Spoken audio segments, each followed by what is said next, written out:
सत्य समाचार, तटस्थ समाचार, समाज बदल्ने हाम्रो अभियान। नमस्कार, यो हो टाइम समाचार। म वीरेन्द्र मन्सुर गरौँ। मिथिलाको माध्यमिकी परिक्रमा सुरु भएको सम्बन्धी प्रसङ्गबाट। मिथिलाञ्चलको प्रसिद्ध धार्मिक यात्रा मध्यमा परिक्रमा सोमबारदेखि सुरु भएको छ। धनुषाको मिथिला बिहारी नगरपालिका कचुरी स्थित मठबाट भगवान श्रीरामको डोला निकालेसँगै पदयात्रा सुरु भएको हो। जनकपुर धाम स्थित अग्निकुण्डबाट किशोरीजीको डोला र मिथिला बिहारीबाट श्रीरामको डोला निकालेपछि 15 दिनसम्म मिथिलाका विभिन्न धार्मिक स्थलको परिक्रमा गरिन्छ। 15 दिने मिथिला मध्यमा परिक्रमा नेपाल र भारतका विभिन्न स्थानमा पदयात्री भक्तजनहरू पुग्ने गर्छन्। त्यसमध्ये नेपालमा 107 किलोमिटर र भारतमा 26 किलोमिटर गरी कुल 133 किलोमिटरको यात्रा तय गरिन्छ। सोमबार कचुरीबाट निकालिएको पदयात्राहरू सोमबार साँझ जनकपुर धामको हनुमान नगरीमा पुगेर विश्राम गरेका छन्। उनीहरू मंगलबार भारतको कलानेश्वर जाने भएका छन्। भारतका कलानेश्वर, गिरिजास्थान, महोत्तरीको मटिहानी, जलेश्वर, मरै, ध्रुवकुण्ड, कञ्चनवन, धनुषाको पर्वतता, धनुषाधाम, सतोखा र औढी पुग्नेछन्। पुनः भारतको करुणा र बिसौर लगायतका धार्मिक स्थल हुँदै 14औं दिनमा जनकपुर धाम फर्किने प्रचलन रहेको छ।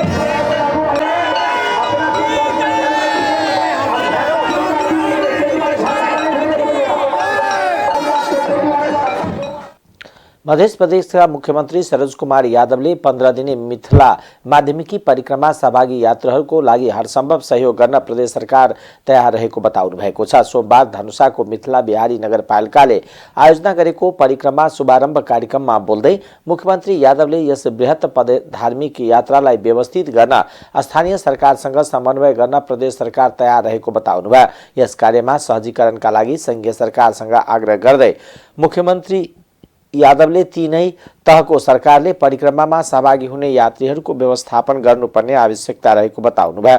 बृहत परिक्रमा विकास समिति गठनका लागि संघ सरकारसँग आफूले पहल गर्ने बताउँदै उहाँले मिथिला बिहारी मठलाई धार्मिक पर्यटकीय स्थलको रूपमा विकास गर्ने प्रतिबद्धता समेत जनाउनुभयो।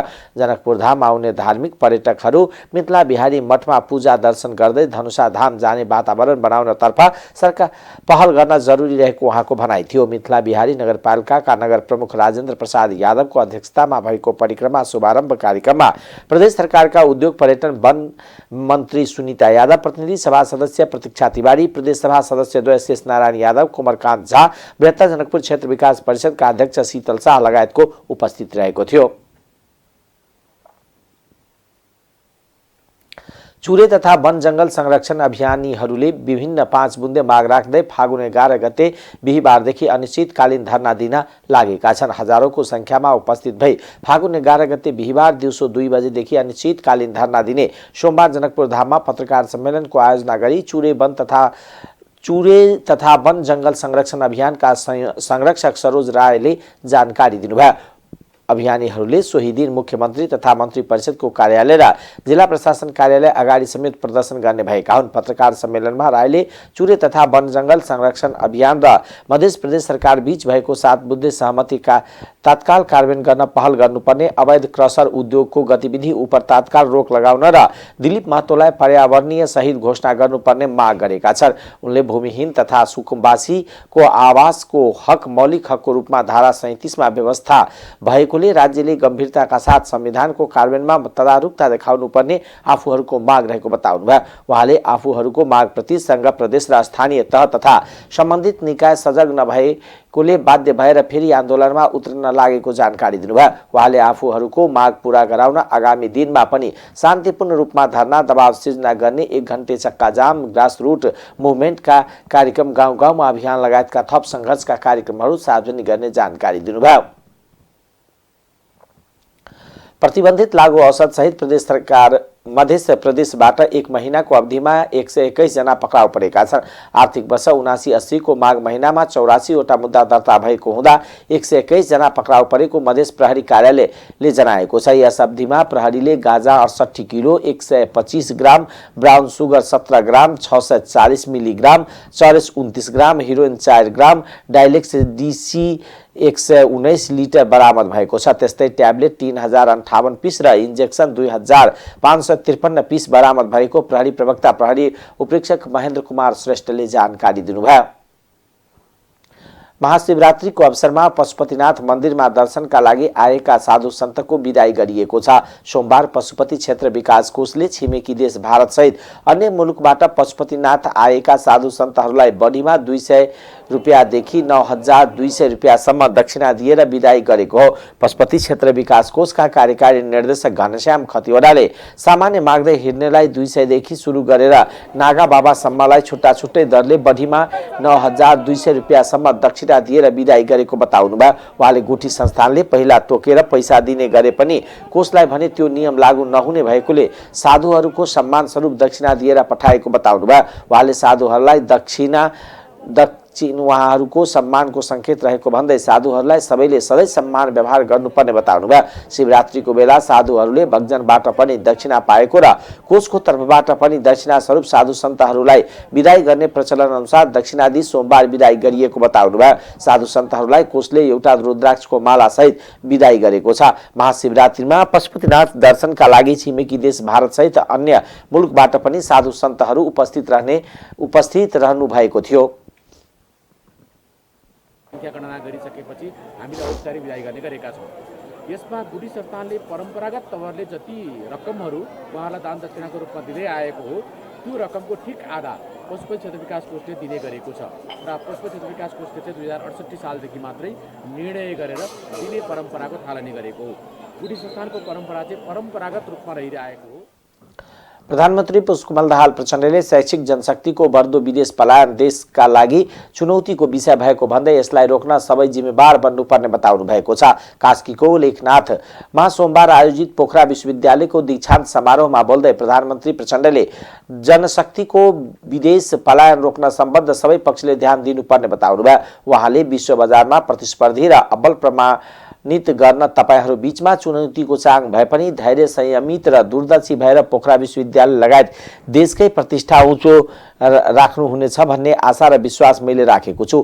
विभिन्न कारणले विदेश पलायन हुने जनशक्तिलाई रोजगारी र सिपका माध्यमले स्वदेशमै बस्न सक्ने वातावरण निर्माण गर्ने महत्त्वपूर्ण अभिभारा तपाईहरूको काँधमा पनि रहेको बताउनुभयो। प्रधानमन्त्री प्रचण्डले संघीय शिक्षा ऐन मार्फत शिक्षा क्षेत्रका नीतिगत, संस्थागत र संरचनागत र कार्यगत चुनौती एवं समस्या सम्बोधन हुने अपेक्षा गरिएको बताउनुभयो। सरकारको यस प्रयासमा यहाँ लगायत सम्पूर्ण शैक्षिक जगतको महत्त्वपूर्ण सहयोग रहनेमा आफू विश्वस्त रहेको बताउनुभयो। प्रधानमन्त्री प्रचण्डले सामाजिक न्याय, सुशासन र समृद्धिप्रति नेपाल सरकारको लक्ष्य हासिल गर्न शिक्षा क्षेत्रको भूमिका सबैभन्दा अग्रणीय रहने बताउनुभयो। शिक्षा क्षेत्रको महत्त्वपूर्ण बौद्धिक महानुभावको उच्च बौद्धिक सक्रियता, सकारात्मक र रचनात्मक सहयोग र सहकार्यबाट नै सरकारले उल्लेख्य लक्ष्य हासिल गर्न सकिने भन्ने आफूले विश्वास लिएको उहाँको भनाइ थियो।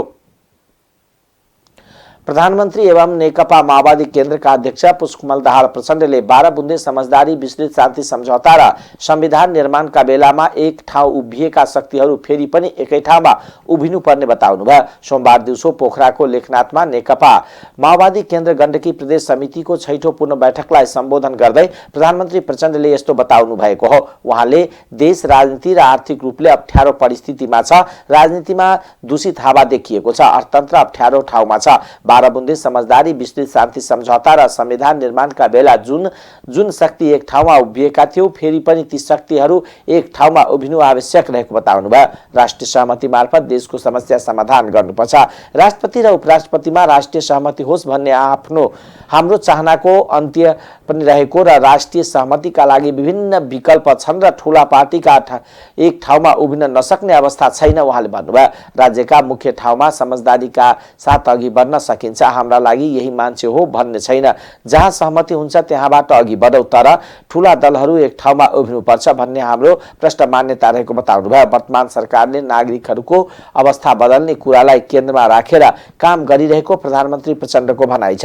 उहाँले नयाँ सरकारले नागरिकको पक्षमा महत्त्वपूर्ण काम गरेको छ, अर्थतन्त्रमा सुधार ल्याउन गम्भीर पहल गरेको छ, सुधार पनि आएको छ, सरकारी सेवा प्रवाह चुस्त बनाउन कार्ययोजना बनाइएको छ र हाम्रो प्रयास नतिजा छिटै देखिने बताउनुभयो। राष्ट्रपति तथा उपराष्ट्रपतिको निर्वाचनका लागि नयाँ बानेश्वर स्थित अन्तर्राष्ट्रिय सम्मेलन केन्द्रको परिसरमा सोमबारदेखि निर्वाचन अधिकृतको कार्यालय सञ्चालनमा आएको छ।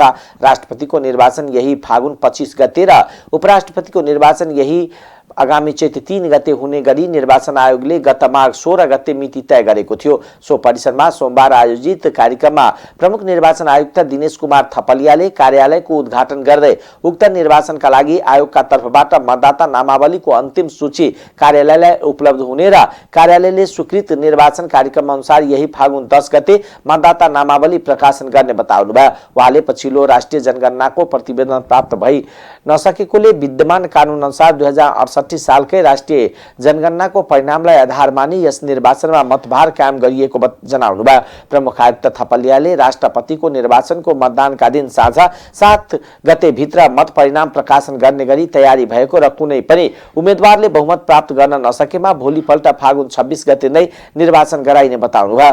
मतदान अन्तर्राष्ट्रिय सम्मेलन केन्द्रमै हुनेछ। अन्य निर्वाचन आयुक्त समेत सहभागी कार्यक्रममा आयोगका सचिव गोकर्ण मणि दवाडीले आयोगबाट स्वीकृत कार्यक्रम अनुसार राष्ट्रपति तथा उपराष्ट्रपतिको निर्वाचन कार्यक्रम सञ्चालन गर्न निर्वाचन अधिकृतको कार्यालयले कार्यारम्भ गरेको जानकारी दिनुभयो। 2 वटा पदहरू निलम्बित रहेको भन्ने आयोगलाई विवरण प्राप्त भएको छ। त्यसको कानुन बमोजिम विश्लेषण गरेर आयोगले यो अन्तिम मतदाता नामावली प्रकाशन गर्नेछ र दाबी विरोध लगायतका प्रक्रियाहरू पूरा गर्नको निम्ति यो 10 गतेदेखि यहाँबाट प्रक्रियाहरू प्रारम्भ हुनेछन्।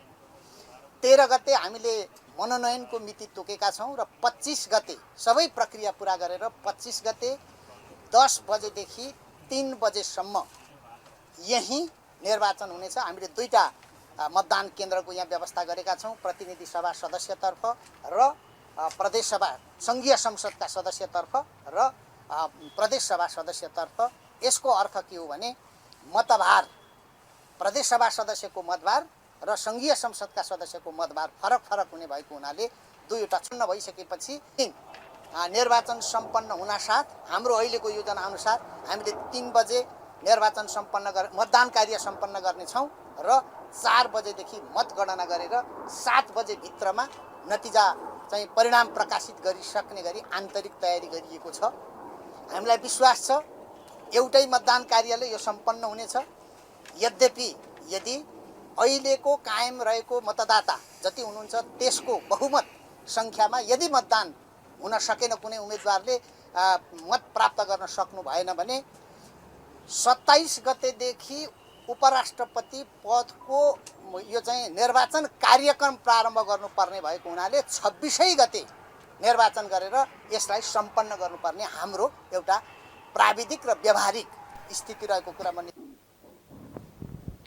आयोगले न्याय परिषदको परामर्शमा उच्च अदालत पाटनका न्यायाधीश महेश शर्मा पौडेललाई उक्त निर्वाचनका लागि निर्वाचन अधिकृत तोकेको छ। निर्वाचन अधिकृत पौडेलले मुलुकको सर्वोच्च पदको निर्वाचन स्वच्छ स्वतन्त्र रूपमा गराउन दिएको विश्वासलाई कामबाट पुष्टि गर्ने प्रतिबद्धता व्यक्त गर्नुभयो। स्वीकृत निर्वाचन कार्यक्रम अनुसार राष्ट्रपतिको निर्वाचनका लागि फागुन 10 गते बिहान 10 बजेदेखि 11 बजेसम्म मतदाता नामावली प्रकाशन गरिनेछ। साथै फागुन 13 गते बिहान 10 बजेदेखि दिउँसो 3 बजेसम्म निर्वाचन अधिकृतको कार्यालयमा उम्मेदवारको मनोनयन पत्र दर्ता गरिनेछ।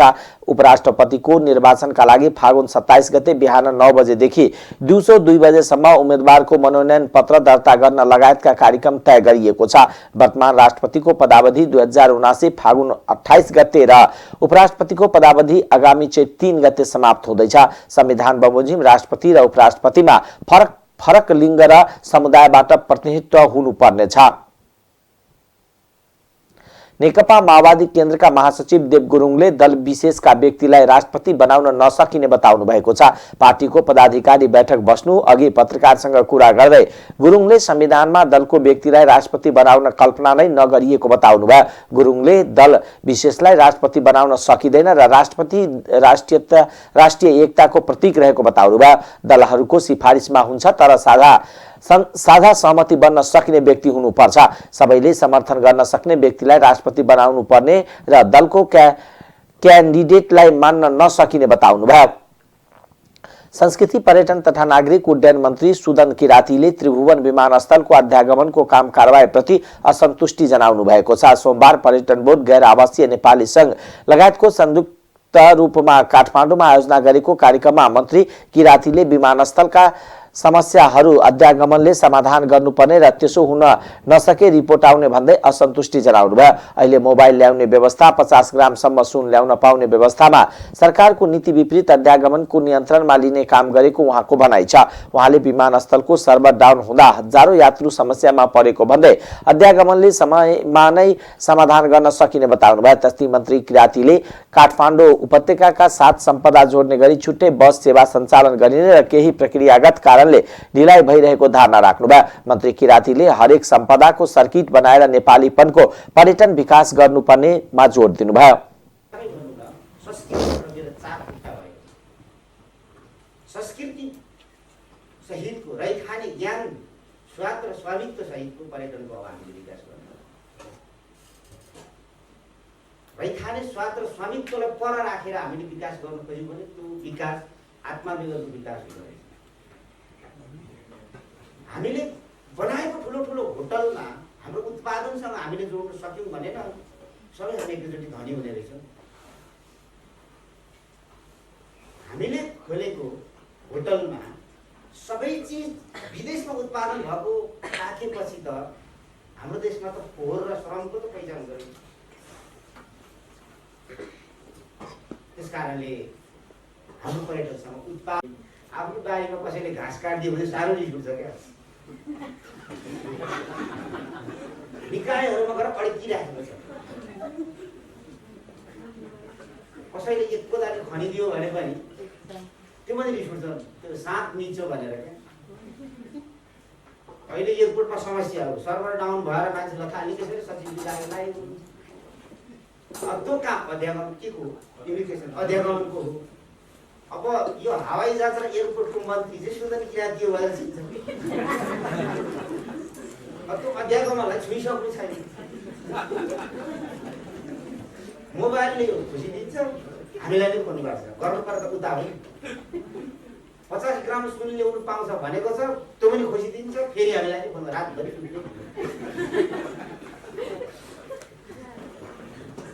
यस्तो समस्याहरू हामीसँग छ। र अब त्यो बसमा हिजो हाम्रो सल्लाह भएको छ, त्यो बसमा 7 वटा सम्पदाको मिथहरू राम्रो खालको वाचन गर्ने मान्छेले बसमा वाचन गर्नुपर्छ। उहाँले पर्यटनसँग उत्पादन जोड्नुपर्ने भन्दै मन्त्रालयले छिट्टै सबै क्षेत्रसँग छलफल गरी पर्यटन प्रवर्धनको रणनीति तयार गरिने उल्लेख गर्नुभयो।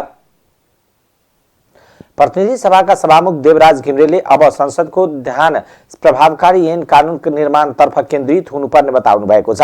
राष्ट्रिय समावेशी आयोग दिवसका अवसरमा राष्ट्रिय समावेशी आयोगले सोमबार ललितपुरमा आयोजना गरेको कार्यक्रममा सभामुख घिमिरेले संसदको पहिलो कार्यकालको अनुभवलाई आत्मसात गर्दै अब प्रभावकारी ऐन कानून निर्माण गर्नेतर्फ संसदको ध्यान दिनुपर्ने बताउनुभयो। संसदको भूमिकालाई प्रभावकारी पार्नका लागि सांसदहरूको भूमिका महत्त्वपूर्ण हुने उहाँको भनाइ छ। सभामुख घिमिरेले सरकारलाई गतिशील बनाउनको लागि प्रतिपक्षीको भूमिका महत्त्वपूर्ण हुने र बहुमत हुँदैमा सरकारले पनि संसद प्रति उत्तरदायित्व नहुने छुट नरहने धारणा राख्नुभयो। उहाँले आयोगले सीमित स्रोत साधनका बावजुद धेरै काम गर्न खोजेको र त्यसको लेखाजोखा संसदीय समिति मात्र नभई फुल हाउसमा छलफल हुनुपर्ने धारणा राख्नुभयो। विभिन्न संवैधानिक आयोगका प्रतिवेदन दर्ता गर्ने र काम गर्ने राख्ने काम मात्र भएकोले आयोगका कामहरूप्रति सरकार जवाबदेही हुने परिपाटी सृजना गर्नुपर्ने आवश्यकता रहेको बताउनुभयो। राष्ट्रिय समावेशी आयोगका अध्यक्ष डाक्टर रामकृष्ण तिमल सिन्हाले समावेशिताको बुझाइमा एकरूपता आवश्यक रहेको बताउनुभयो। मुलुकमा बस्ने प्रत्येक व्यक्तिहरू समुदाय सबैलाई न्याय गर्न सक्ने परिकल्पना राज्यले गरेको अवस्थामा केही समुदायको मात्रै प्रतिनिधित्वलाई समावेशिता भन्न नमिल्ने उहाँले बताउनुभयो। जनताको अभिमतको अभिव्यक्ति गर्ने ठाउँ, समस्याहरूमाथि छलफल गर्ने ठाउँ, ऐन कानुनहरू बनाउने ठाउँ, बनेका ऐन कानुनहरू कार्यपालिका मार्फत कार्यान्वयन गर्ने ठाउँ र संविधानका सबै अङ्गहरूलाई नीतिगत रूपबाट र व्यवहारमा पनि गाइड गर्ने, निर्देशन गर्ने, निर्णय गर्ने थलो हो। र अहिले जति पनि समस्याहरू आएका छन् अथवा हामीले आयोग मार्फत गर्नुपर्ने काममा जे स्थितिहरू देखा परिरहेको छ, यी सबै कुराहरू संसदको प्रभावकारिता कसरी गर्न सकिन्छ, संसदको भूमिकालाई प्रभावकारी पार्नको लागि हाम्रो व्यवस्थाले गरेको प्रबन्धलाई कसरी कार्यान्वयन गर्न सकिन्छ, यो कुरा नै मुख्य हो भन्ने मलाई लाग्छ। हामीले गएको एउटा अवधिलाई हेऱ्यौँ भने त्यो एक हदसम्म अनुभव प्राप्त गरेर आएका छौँ। गतिशील बनाउने यो कामको मुख्य दायित्व प्रतिपक्षको नै हुन्छ, यानि सांसदहरूको हुन्छ। यो पाटोमा कसरी के भने सत्ता पक्षलाई, सरकारलाई प्रभावित पार्न सकिन्छ भन्ने कुरा चाहिँ यी आयोगका काम कारबाहीहरू पनि त्यसमाथि भर पर्छन् भन्ने मलाई लाग्छ। प्रतिवेदनहरू दर्ता गर्ने र राख्ने मात्रै भएर गइरहेका छन्। त्यसो गर्दाखेरि आयोगले गरेका काम कारबाहीहरूप्रति संसद र संसदप्रति उत्तरदायी सरकार जवाबदेही हुने परिपाटीको विकास गर्नु जरुरी छ। यसको लागि कस्तो तरिकाहरूबाट चाहिँ बहस र छलफलहरू गर्दा उपयुक्त हुन्छ? व्यवस्थापन नै हो। यो मुलुकमा बस्ने प्रत्येक व्यक्ति, प्रत्येक समुदाय, प्रत्येक वर्ग, धनीदेखि गरिबसम्म, हिमालदेखि तराईसम्म, पहाडसम्म लैङ्गिक रूपमा विभिन्न किसिमको कुरा, इभन तेस्रो लिङ्गी भनौँ, यौनिक अल्पसङ्ख्यक भनौँ, यो सबैको प्रतिनिधित्व गर्न सक्ने, सबै समुदायहरूलाई उचित न्याय दिन सक्ने राज्यको परिकल्पना संविधानले गरेको हो। त्यसैले एकोमोडेसन अफ अल इन्ट्रेस्ट, सबै इन्ट्रेस्टहरूको एकोमोडेसन गर्ने उद्देश्यबाट बुझियो भने समावेशितालाई सजिलोसँग बुझिन्छ। हामीले अहिलेको जस्तो मात्रै केही समुदायको मात्रै प्रतिनिधित्वलाई समावेशिता हो भनेर बुझ्यौँ भने फेरि पनि ठुलो समूह नेपालको समावेशिताबाट बाहिर पर्न जान्छ। हाम्रो अघिल्लो प्रस्तुतिमा पनि भयो, हामीले अहिले राजनीतिक समावेशिताको बारेमा अध्ययन गरिरहेका छौँ। त्यसमा हेर्दा मैले एउटा निवेदन गर्नै पर्ने कुरा देखिएको छ। नेपालमा 126 जातिहरूमध्ये 62 जातिहरूको राज्यको कुनै पनि संयन्त्रमा उपस्थिति छैन। कार्यक्रममा अन्य संवैधानिक आयोगका अध्यक्षहरूले विभिन्न आयोगको काम कारबाहीलाई प्रभावकारी बनाउनको लागि समन्वयात्मक भूमिका आवश्यक रहेको धारणा राख्नुभयो। सामाजिक न्याय प्राप्तिका लागि सबै अवरोध हटाऊ र यसका अवसरहरूको उपयोग गरौँ भन्ने नारासहित सोमबार राष्ट्रिय समावेशी आयोग दिवस मनाइएको हो। प्रधान न्यायाधीश को नियुक्ति नहुँदा न्याय सम्पादनमा असर पुगेको भन्दै कानुन व्यवसायीहरूले अविलम्ब प्रधान न्यायाधीश नियुक्ति प्रक्रिया अगाडि बढाउन माग गरेका छन्। सोमबार सर्वोच्च अदालत बार एसोसिएसनको 49औं स्थापना दिवसको अवसरमा आयोजित शुभकामना आदान प्रदान कार्यक्रममा उपस्थित भएका कानुन व्यवसायीहरूले संचारकर्मीसँग कुरा गर्दै प्रधान न्यायाधीश नियुक्ति प्रक्रिया अगाडि बढाउन माग गरेका हुन्। वरिष्ठ अधिवक्ता टीकाराम भट्टराईले लामो समयदेखि सर्वोच्च अदालतमा प्रधान न्यायाधीश रिक्त हुनु शोभनीय नभएको बताउनुभयो। प्रधान न्यायाधीश नहुँदा न्याय सम्पादनमा असर पर्ने साथै न्यायपालिका, कार्यपालिका र व्यवस्थापिका प्रति पर निर्भर हुने अवस्था आउने उहाँले बताउनुभयो। उहाँले प्रधान न्यायाधीश नियुक्ति हुन नसक्नु राजनीतिक दलहरूको आक्रमण्यता भएको बताउनुभयो। त्यस्तै वरिष्ठ अधिवक्ता रामनारायण बिरारीले सर्वोच्च अदालतलाई काम मुकाम प्रधान न्यायाधीशबाट चलाउन संविधान विरुद्धको काम भएको बताउनुभयो। उहाँले छिटोभन्दा छिटो स्थायी प्रधान न्यायाधीश नियुक्ति गर्न संसद लगायतका सम्बन्धित निकायको ध्यान आकर्षण गराउनुभयो। नेपाल बार एसोसिएसनका अध्यक्ष गोपाल कृष्ण घिमिरेले काम मुकाम छिटो कामका लागि परिकल्पना छोटो काम समयका लागि परिकल्पना गरेको पद भएको बताउनुभयो। उहाँले अस्थायी प्रधान न्यायाधीश बनाएर अदालत चलाउनतर्फ चासो नदेखाइएको बताउनुभयो। लामो समयदेखि काम मुकाम प्रधान न्यायाधीशबाटै संवैधानिक इजलास चलाइराखेको भन्दै उहाँले यस्तो हुँदा न्याय सम्पादनमा फरक पर्ने बताउनुभयो। उहाँले प्रधान न्यायाधीश नियुक्ति गर्न सरकार र संसदलाई आग्रह गर्नुभयो। कानुन व्यवसायी बलियो चाहिन्छ, योग्य चाहिन्छ, अध्ययनशील यी तीनटा बुँदा म दोहोऱ्याउन चाहिन्न। त्यसको लागि हामीलाई फाउन्डेसनमै अब हाम्रो सर्वोच्च भवन चाहियो र यो प्रश्न कुरा हो। विश्वमा यो प्रजातान्त्रिक मुलुकहरूमा र विधिको शासन मान्ने मुलुकहरूमा जुन ठाउँमा सर्वोच्च अदालतको भवन हुन्छ त्यही ठाउँमा मिनिमम दुईटा विषय चाहिँदो रहेछ। एउटा एजी भवन, एटर्नी जनरल अफिसको भवन, र अर्को सर्वोच्च अदालत बारको भवन भन्न चाहन्छु।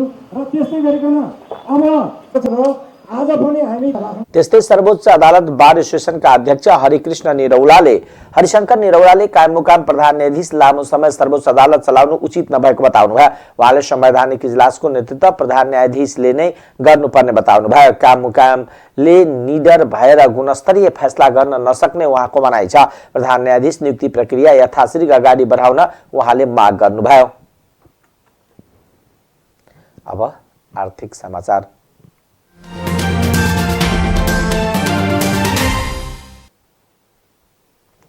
नेपाल र भारतका ऊर्जा सचिव स्तरीय संयुक्त निर्देशन समिति ज्वाइन्ट स्टेयरिङ कमिटीको बैठक सकिएको छ। भारतको राजस्थान स्थित माउन्ट आबुमा शनिबार साँझ सम्पन्न संयुक्त निर्देशन समितिको 10औं बैठकले अन्तर्देशीय विद्युत व्यापार, विद्यमान प्रसारण लाइन तथा निर्माणाधीन र प्रस्तावित प्रसारण लाइन बारे केही महत्त्वपूर्ण सहमति जनाएको छ। हाल सञ्चालनमा रहेको पहिलो अन्तर्देशीय ढल्केबर मुजफ्फरपुर 400 केबी प्रसारण लाइनबाट आयात निर्यात भइरहेको विद्युत क्षमतालाई 600 मेगावाटबाट बढाएर 800 मेगावाट पुर्याउन सहमति भएको बैठकमा सहभागी ऊर्जा, जलस्रोत तथा सिंचाई मन्त्रालयका सहसचिव मधु प्रसाद भेटवालले जानकारी दिनुभयो। त्यस्तै टनकपुर महेन्द्रनगर 132 केबी विद्युत प्रसारणबाट 70 देखि 80 मेगावाटसम्म विद्युत आयात निर्यात गर्ने सहमति दुई पक्ष बीच भएको छ। संयुक्त प्राविधिक टोलीबाट 200 मेगावाटसम्मको विद्युत निर्यात गर्नका लागि सम्भाव्य परिकल्पनाको अध्ययन गराउने सहमति भएको पनि उहाँले जानकारी दिनुभयो। यो बैठकपछि नेपालका अन्य आयोजनाबाट पनि बिजुली लैजान भारत सकारात्मक देखिएको जनाउनुभयो। नेपालका विभिन्न जलविद्युत आयोजनाहरूबाट उत्पादन हुने विद्युत भारतीय बजारमा निर्यात गर्न अन्तर्देशीय सम्झौता गर्न नेपालले गरेको प्रस्तावमा भारत सकारात्मक देखिएको सहसचिव भेटवालले बताउनुभयो। नेपालबाट 50 मेगावाट बिजुली बंगलादेश निर्यात गर्ने सम्बन्धमा निश्चित योजना सहित प्रस्ताव पेश भएकोमा भारतको विद्युत आयात निर्यात निर्देशिका बमोजिम स्वीकृति दिन भारतीय पक्ष सकारात्मक रहेको छ। 132 केबी तथा सोभन्दा कम क्षमताको विद्यमान प्रसारण लाइनबाट वर्षायाममा नेपालबाट भारतको बिहार राज्यमा विद्युत निर्यात गर्न आवश्यक संयन्त्र बनाउन सहमति भएको छ। दोस्रो अन्तर्देशीय प्रसारण लाइनको रूपमा रहेको 400 केबी नयाँ बुटबल गोरखपुर प्रसारण लाइन अन्तर्गत भारतीय खण्डको निर्माण कार्य 225 मार्चसम्म सम्पन्न गर्ने सम्बन्धी सम्झौता चाँडै गर्ने पनि दुवै पक्षमा सहमत भएका छन्। सहसचिव भेटवालका अनुसार नेपाल भारत बीच थप 2वटा 400 केबी क्षमताको अन्तर्देशीय प्रसारण लाइन निर्माण गर्ने पनि सहमति भएको छ। इनरवा पूर्णिया 400 केबी प्रसारण लाइन सन् 2027-28 र न्यू लम्की बेरेली प्रसारण लाइन सन् 2028-29 सम्ममा निर्माण सम्पन्न गर्ने गरी काम सुरु गर्ने सहमति भएको हो। यो बैठक अघि शुक्रबार दुई देशका सहसचिव स्तरीय संयुक्त कार्यदल ज्वाइन्ट वर्किङ ग्रुप को बैठक समेत बसेको थियो। अब अन्तर्राष्ट्रिय समाचार।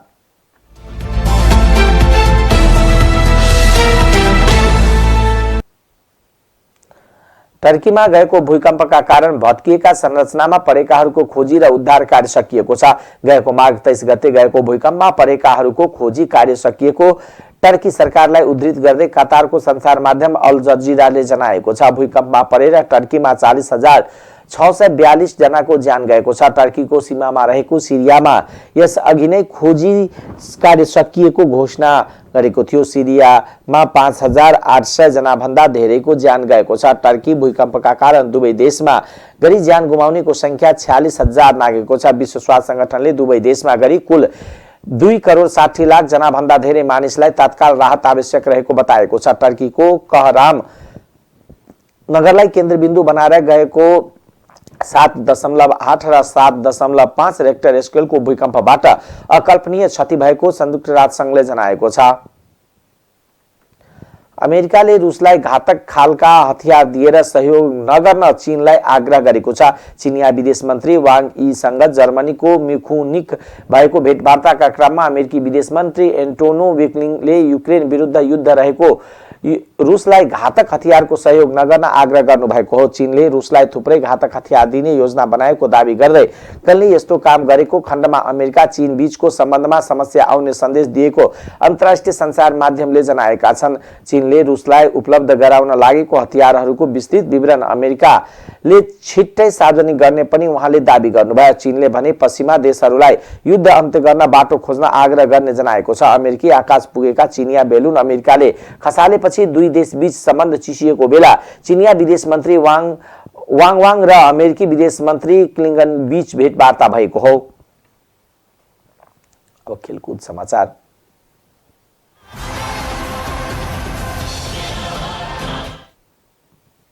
आईसीसी विश्वकप क्रिकेट लीग 2 अन्तर्गत त्रिदेशीय एक दिवसीय श्रृङ्खलामा स्कटल्यान्डले नामिबियालाई हराएको छ। त्रिवी क्रिकेट मैदान कीर्तिपुरमा सोमबार भएको खेलमा स्कटल्यान्डले नामिबियालाई 43 रनले हरायो। स्कटल्यान्डले दिएको 222 रनको लक्ष्य पछ्याएको नामिबियाले 38 ओभर 4 बलमा 178 रन बनाउँदा अल आउट भयो। यो जितसँगै स्कटल्यान्ड 35 खेलमा 50 अङ्कसहित शीर्ष स्थानमा छ। नामिबिया 34 खेलमा 37 अङ्कका साथ तेस्रो स्थानमा छ। नेपालमा भइरहेको श्रृङ्खलामा नामिबिया 4 वटै खेलमा पराजित भएको छ। यो सँगै नामिबियाले शीर्ष 3 मा रहेर विश्वकप छनौट खेल्ने समीकरण कठिन बनेको छ। अब उसले 2 खेलमा मात्र खेल्ने बाँकी छ। अहिले 24 अङ्कसहित तालिकाको 6औं स्थानमा रहेको नेपालले 9 खेल खेल्न बाँकी हुँदा विश्वकप छनौट खेल्ने सम्भावना बलियो बनेको छ। टाइम्स समाचार अहिलेको लागि यति नै। हेर्दै गर्नुहोला टाइम्स टेलिभिजन। नमस्कार।